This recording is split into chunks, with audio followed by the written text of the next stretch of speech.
नमस्कार, आप देख रहे हैं चौकस भारत और मैं ब्रजेंद्र। बिहार लोक सेवा आयोग और जिस तरह के इस आयोग को लेकर जो स्थितियां बनती है, ये दोनों के जो अन्योन्याश्रय संबंध हैं वो जगजाहिर है। परीक्षा होती है, परीक्षा के बाद लोग किस तरह से सड़क पर उतरते हैं, असंतोष की भावनाएं जागृत होती है अभ्यर्थियों में, ये पूरा भारत ने देखा है।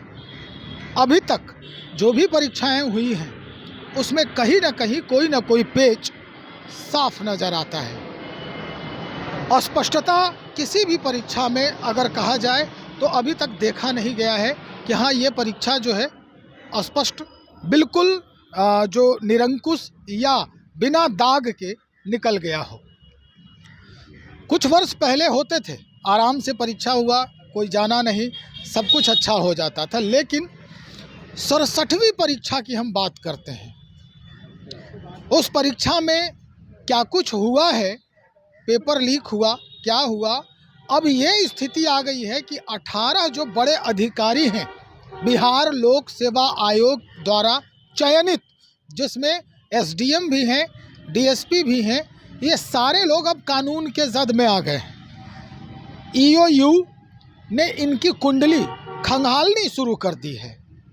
कई लोगों के हैंड राइटिंग जो उनके मुख्य परीक्षा में लिखे गए थे, मेंस जो पेपर लिखे गए उसमें, और पीटी परीक्षा में या फिर इंटरव्यू में, ये सारे हैंड राइटिंग मिलाए जा रहे हैं। लेकिन दुर्भाग्य यही है कि ये सारे प्रक्रिया में लगभग 2.5 साल लग गए, अभी भी प्रक्रिया जारी है। अद्यतन जानकारी हमें जानना है, और वो उस समय जो फेल्यूअर लोग थे 67वीं के जो अभ्यर्थी, वो भी जानना चाहते हैं, क्योंकि वो बहुत ही थोड़े अंकों से पीछे रह गए थे। आज भी ये 30 जो है उनके मन में बरकरार है। पैच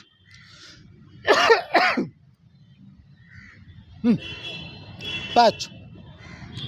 तो चलिए हम सीधी बात करने पहुँचे। हमारे साथ पटना उच्च न्यायालय के प्रसिद्ध जो अधिवक्ता हैं वो कौशलेंद्र नारायण जी, उन्हीं से जानकारी हासिल करते हैं कि आपकी इसमें अद्यतन जानकारी क्या है वकील साहब। सर्वप्रथम तो मैं आपको धन्यवाद देना चाहता हूं कि इस ज्वलंत मुद्दा पर आप हमारे तक पहुंचे हैं, हमारी भावना को, लीगल एस्पेक्ट को आम जनमानस में ले जाने के लिए, इसके लिए मैं शुक्रिया अदा कर रहा हूं। रही बात ये 18 बीपीएससी से चयनित उम्मीदवारों की बात अगर आप कर रहे हैं, तो बड़ा मुझे दुख भी है, क्षोभ भी है, और अंदर से मौत सी मायूसी भी है कि सरकार की अगर ये मंशा है रियल में ईओयू जो है अगर ऐसा जांच करती है तो स्वागत योग्य है। मुझे तो नहीं विश्वास उठ गया था, क्योंकि आपको पता होनी चाहिए कि 67वीं बीपीएससी का जो घोटाला हुआ बिहार में, उसको मैंने ही उठाया था। और सर्वप्रथम ऑन रिकॉर्ड में बोल रहा हूँ, पटना हाईकोर्ट में, ऑनरेबल पटना हाईकोर्ट में मैंने रीट याचिका दायर की, जनहित याचिका थी, दायर में किया था, और उस पर कार्रवाई हुआ था, जिसमें रंजीत रजक वगैरह डीएसपी जो हैं वो जेल गए थे। और मैं कहना चाहता हूं कि रंजीत रजक कैसे डीएसपी है, तो दुर्दांत अपराधी था, पहले भी ये पेपर लीक किया था और जेल गया था, फिर भी सरकार इसको डीएसपी में चयनित कर लिया 55वीं और 59वीं जो एग्ज़ाम हुआ था उसमें। और देखिए इसकी पकड़ कितनी मजबूत थी सरकार में कि सिपाही भर्ती की जो बहाली हुआ था वो बोर्ड में भी इसको एज ए डीएसपी पोस्टिंग कर दिया गया था, उसमें भी बहुत पैसा ही कमाया। 67वीं बीपीएससी का जब क्वेश्चन मार्केट में आउट हुआ तो मैंने बहुत प्रखरता के साथ सरकार का विरोध किया, और जो मेरा कर्तव्य बनता है, न्यायिक जो पथ होता है, उसके तहत ऑनरेबल पटना हाईकोर्ट में पीआई लेकर के आया। उसमें इसकी गिरफ्तारी भी हुई थी। लेकिन हंसने का चीज़ है, बड़ा आपको हंसी आएगी, मजाक लगता है कि इसकी कितनी पकड़ मजबूत थी। आज सुशासन बाबू कहते हैं कि हम बहुत गुड गवर्नेंस की बात करते हैं, हम किसी को बचाते हैं न फंसाते हैं, लेकिन ये तो बचा दिया। 40 दिन में पुलिस विभाग चार्जशीट ही नहीं किया, इसको बेल मिल गया। अभी मैं एक घटना बता रहा हूँ, कितना बड़ा यह अपराधी है, कितना बड़ा इसका सेटिंग है। समझिए कि इसका भाई है प्रकाश रजक, तो प्रकाश रजक का भी इसने चयन करवा दिया बीपीएससी में डीसीएलआर के रूप में। और देखिए दो और व्यक्ति था, उसका नाम था अनिल रजक, अनिल कुमार, और एक का नाम था राकेश रजक, राकेश कुमार। कुल मिला के ये कहा जाए कि भाई जितने भी उनके रिश्तेदार जो पढ़ने लिखने वाले थे या और भी जो इस पूरे कार्यक्रम में शामिल थे, चूंकि 18 लोगों के नाम से कुंडली निकाली गई है। जी जी बिल्कुल, है ना? बिल्कुल। तो जिनके भी रिश्तेदार पढ़ने लिखने वाले थे, सब को लोग जो हैं आयोग द्वारा चयनित कर जी जी, दिए। जरा एक बानगी देख लीजिए सुशासन का। तो इसने दोनों को करवा लिया, एक बहनोई इसका था, एक बहनोई का भाई था, एक अभी इमामगंज तरफ एसडीओ भी है। जी। और एक चीज़ मैं बताना चाहता हूँ स्पष्ट रूप से कि वहाँ एक सेक्शन अफसर है बीपीएससी में, वो अपने पत्नी कुमारी अनामिका को भी सिलेक्शन करवा लिया बीडीओ के रूप में। एक बिहार के क्षेत्रीय पार्टी का प्रदेश अध्यक्ष का दोनों बेटा अनिल और अमित का हो गया। एक अभी महाराजगंज में एसडीओ है। क्या यही सुशासन है? पब्लिक को बोलिए तो मुंह पब्लिक नोचने के लिए तैयार है कि भाई ये गठबंधन की सरकार है, जदयू की और भाजपा की सरकार, यही सरकार है जहां पर नंगा नृत्य हो रहा है। जार निकोलस द्वितीय और जारीना के योग्यता के कारण ही रूसी जार शासन का अंत हुआ था। जार भी ऐसे ही नाम कमाया था, लेकिन जब ढारा तो उसको ठहरने के लिए जगह नहीं था। तो क्या यही नीतीश राज है? आम लोगों पर कार्रवाई होती है, आप समझिए, और बड़े बड़े लोगों पर कार्रवाई यहाँ नहीं होती है। अभी देखिए कार्रवाई तो हो रही है सर, नहीं हो रही है। ईओयू पर भरोसा नहीं। क्या ईओयू की बात करते हैं भाई पत्रकार महोदय? इसको तो उसी समय चार्जशीटेड होना चाहिए था। ईओयू क्या करेगा? ईओयू का आरक्षी अधीक्षक सबसे ज्यादा पैसा लिया था, आराम में बेंच पर बैठ करके बालू माफिया से वहाँ के एसपी पैसा लिया, उसी को ईओयू में आरक्षी अधीक्षक बना दिया गया था बिना पैसा दिए। तो बचाने के लिए ही लोगों को गया था। अब बीपीएससी में सबको बचाया, अब ईओयू का आरक्षी अधीक्षक बदले हैं तो अच्छा कुछ हो रहा है। अभी एक और सौभाग्य है, मैं स्पष्ट रूप से बोलता हूँ कि बिहार में अभी पुलिसिंग की जो जोड़ी आई है, एक दो व्यक्ति का जोड़ी माना जा रहा है, डीजीपी विनय कुमार और कुंदन कृष्णन जी की जोड़ी। दोनों मैं स्पष्ट रूप से कहता हूँ, न तो मुझे कोई बात उनसे होती है, न मैं कोई उनसे परिचित हूँ, लेकिन इतना जरूर मैं कहना चाहता हूँ कि बिहार की जनता कहती है कि दोनों ईमानदार जोड़ी है। शक तो होना ही है, पुलिसिंग कैसे चलेगा? अगर ईओयू अगर सही कार्रवाई करती तो क्या ये रंजीत रजक बाहर आता? इसको चार्ज मुक्त कर दिया, बताइए, इसको दोष मुक्त कर दिया, बताइए कितना बड़ा ये 12 को परिवार के अपना करा लिया। पेट्रोल पंप खोल लिया। हालांकि हमको खुशी आया जब यहाँ के डीजीपी विनय कुमार और कुंदन कृष्णन की जोड़ी जब बनी है डीजीपी की, बड़ा अच्छा है। दोनों brave, honest and fighting spirit कहिए वाले दोनों अफसर हैं। Man and policeman both are good. तो कहने का अर्थ मेरा हुआ कि आज मुझे सुकून मिल रहा है। मैंने कितना खुश हूँ कि ऐसे चपंडूस कहता, भ्रष्ट को चपंडूस कहता है, ऐसे चपंडूस डीएसपी, इसको बेदाम बेचना चाहिए था रोड पर। ये डीएसपी बन गया रंजीत, बताइए, इतना पैसा कमाया रंजीत रजक, और जब जेल में यही पीआईएल पर जेल इसको हुआ तो सरकार मुक्त कर दिया था। मैंने इस लड़ाई को लड़ा हाईकोर्ट में, पहला ऑन रिकॉर्ड बोल रहे हैं। उस समय honourable chief justice Sanjay Karol साहब थे और जस्टिस एस कुमार की बेंच थी। उन्होंने इस पर फैसला दिया था। उसमें एडवोकेट जनरल थे ललित किशोर बाबू, लर्नेड एडवोकेट जनरल। उन्होंने कहा था कि कार्रवाई करेगी, वो तो कार्रवाई के लिए किया, सरकार ही बचा दिया। सरकार के लोग, आप बताइए, जिसको इतना बड़ा घोटालेबाज चार्जशीटेड है, सबसे बड़ा दोषी कौन?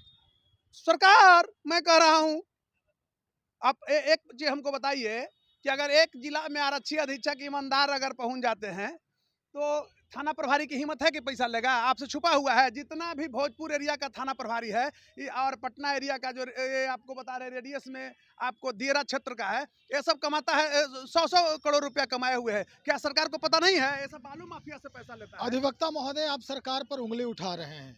नीतीश कुमार इतने वर्षों से शासन पर काबिज हैं, बिहार के मुखिया हैं यहाँ के। उन्होंने आते ही कहा था कि नीतीश कुमार CCC से कभी भी कोई समझौता नहीं करता है, क्राइम, कम्युनलिज्म और करप्शन। आप कह रहे हैं कि सरकार दोषी है। अब देखिए, यही कहेंगे तो आप हंसिएगा। ये जो चीज़ कहते हैं उसी को करवाते हैं। इन्होंने क्या कहा था? बिहार में शराबबंदी है, बताइए, जो चंगेड़ा लड़का है वो सब 50-50 करोड़ का आदमी हो गया, रोज शराब पी रहा है, पुलिसकर्मी पी रहा है, पुलिसकर्मी पकड़ाया ना जी, और उसको जेल नहीं भेजा गया। ये तो चैलेंज दिया पुलिसिंग को भी, तो नीतीश कुमार कान में नहीं था, उनको ज्ञानांक नहीं था, नजर नहीं था। ये क्या है? मैं कहता हूँ, आप उसको दूसरा कहते हैं। ये तथा कथित सुशासन है, यानी कुशासन का रूप है। ये जंगल राज नहीं है। जंगल राज का नारा दे करके माने खत्म करने का, और सत्ता में आने वाला ये महाजंगल राज बिहार को बना दिया। और कोई ऐसा सगा नहीं, कोई ऐसा सगा नहीं जिसको नीतीश कुमार ने ठगा नहीं है। कॉन्स्टिट्यूशनल ब्रेकडाउन है बिहार में। बिहार में क्या है? Constitutional breakdown. कोई कॉन्स्टिट्यूशन से यहाँ नहीं हो रहा है, और सारे के सारे डकैत थाना प्रभारी जितने हैं, सब अगर पकड़िए बढ़िया से, ये सब एक 100 करोड़ के आदमी, ये लोग निरीह लोगों पर, गरीब गुरुए पर अत्याचार करता है। मैं कहना चाहता हूं आपको, किस नीतीश कुमार की बात कर रहे हैं? क्या रंजीत रजक नहीं? और नीतीश कुमार के अगर मोरल है, तभी संजीव मुखिया इतना बड़ा अपराधी भागा हुआ है नीट का, तो नीतीश कुमार पकड़वाएं। आप पूछ रहे हैं किस नीतीश कुमार की बात कर रहे हैं? जब 2005 में नीतीश कुमार आए थे, तो सबसे पहले बिहार के लोग उसी वक्त जाना था कि सुशासन क्या होता है। मैं आज भी कहता आज भी जनता कहती है। उसके लिए मैं धन्यवाद देता हूं नीतीश कुमार का, और उनका जो पुलिसिंग की जो यहाँ पर कॉम्बिनेशन था कि 5 से 10 तक जो यहाँ दौर रहा, वो गोल्डन पीरियड रहा बिहार का। राइफल कल्चर जो सुमो से, जिसको खाने का नहीं था, सुमो से नल्ली राइफल का निकाल के चलता था, उसको नीतीश कुमार ने रोका था। इसके लिए जितना भी धन्यवाद दीजिए कम होगा नीतीश कुमार को। अरे मैं कहता हूँ, क्या से क्या हो गया देखते देखते, ऊपर से चिकने चुपड़े लगते हो जालिम, अंदर से फटे पुराने हो। यही नीतीश कुमार है। बताइए क्या आप बात करते हैं भाई? हमको तो हंसी आता है, यहाँ पार्टी भी साथ में है। वो विधानसभा में कैसा कैसा नीतीश कुमार क्या नहीं बोले हमारी बहनों को, बेटियों को। उसके बाद हटाइए, यह व्यक्ति किसको छोड़ा जी? आज विजय कुमार सिन्हा डिप्टी सीएम, उन्होंने कहा गए आसन को भी बेइज्जत किया। किसको ही व्यक्ति छोड़ा बताइए हमको? तो कहीं नहीं ये डिरेल्ड सिस्टम है। और बिहार जो है कॉन्स्टिट्यूशनल ब्रेकडाउन, और बिहार के मुख्यमंत्री जो नीतीश कुमार से बड़े होंगे उम्र में, मुख्यमंत्री बिहार का सर्वे सर्वा मुखिया जीतन राम मांझी को भी तुमतामी व्यक्ति किया, और कहता है कि हम दलितों को सम्मान देंगे। तो शुरू से शोषक की प्रवृत्ति रही है। बताइए, तो ये सब ढोंग है, ये सब मत कहिए। हम विषय से विषयांतर चले जाते हैं। लीगल एस्पेक्ट पर यही है कि यहाँ मतलब पुलिसिंग करप्ट है, और इसको सुधारने में 24 घंटा भी नहीं लगता। आप छोटा 25,000 चंगड़ा को मार दे रहे हो, ठीक है, बहुत अच्छा, किसी का एक हत्या है, वाही पुलिस ले दी। अरे इतना बड़ा अपराधी भागा हुआ है, केंद्र सरकार ने कैबिनेट ने बना दिया कानून कि पेपर आउट करने वाले को आजीवन कारावास।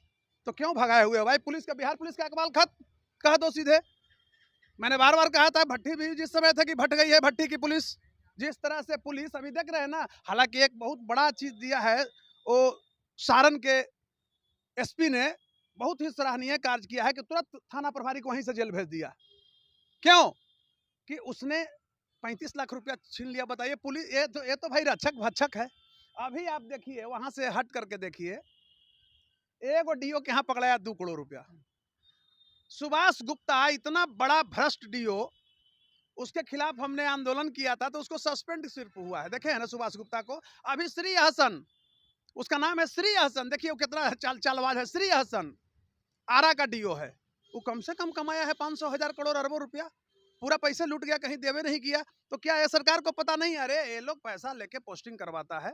तो अंधेरी नगरी है, चौपट राजा है, टकेसर खाजा टकेसर भाजा वाली बात है। मतलब आप ये समझ चुके हैं कि इस पर जो 67वीं पे कार्रवाई हो रही है 18 लोगों पर, इसका कुछ फलसफा नहीं होने वाला। देखिए, मुझे तो लगता है कि ये सब भी, ये मीडिया वाले को धन्यवाद देता हूँ, लोकतंत्र के चौथा स्तंभ कुछ हमको पढ़ने के लिए भी दे देते हैं।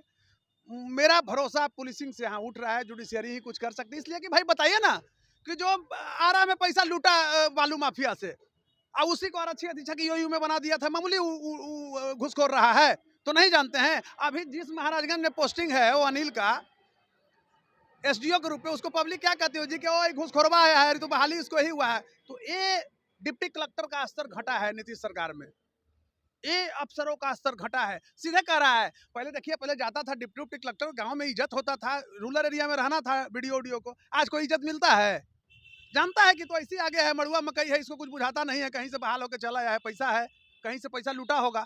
पहले एक इज्जत था, एक सीओ जाते गाँव से लोग कहता था कि सीओ साहब आए हुए हैं, बीडीओ साहब हैं। आज कहता है ओ बीडोइया कौन वाला है? 67वीं वाला, 66वीं वाला, और डीडीएसपी है। अरे यहाँ बहुत बहाल हो गए कहीं से। तो मतलब ये हाल हो चुका है। मतलब अगर हम चरणबद्ध परीक्षा को देखें बीपीएससी के, तो ये 67वीं बदनाम है, 68वीं बदनाम है, 70वीं का ये हाल है। मैं एक मानगी दे रहा हूँ। आप नीतीश कुमार को कहते हैं, नीतीश कुमार का 2005 से 10 तक मैं भी कट्टर समर्थक था, लेकिन जब जिस तरह से नीतीश कुमार ने प्रशासनिक सेटिंग किया और अपने लोगों को बहाल करना शुरू किया, तो मैं कहना चाहता हूं कि सबसे राज्य का मानक होता है पीसीएस का आयोग, बीपीएससी किसी भी स्टेट का।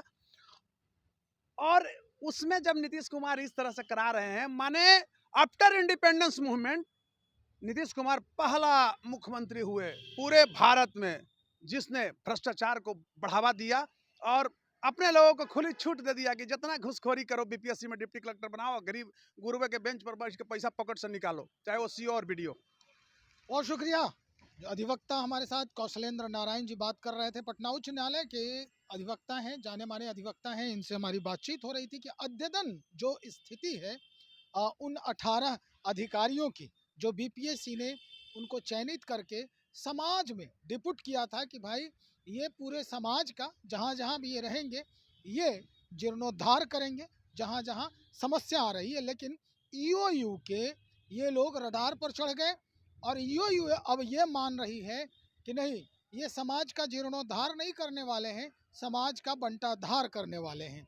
तो चलिए देखते हैं, अभी जांच प्रक्रिया जारी है ईओयू की तरफ से, क्या कुछ सामने आता है वो भी हम आपको दिखाएंगे। थोड़ा सा इंतज़ार और करें, बने रहे हमारे साथ। बहुत शुक्रिया।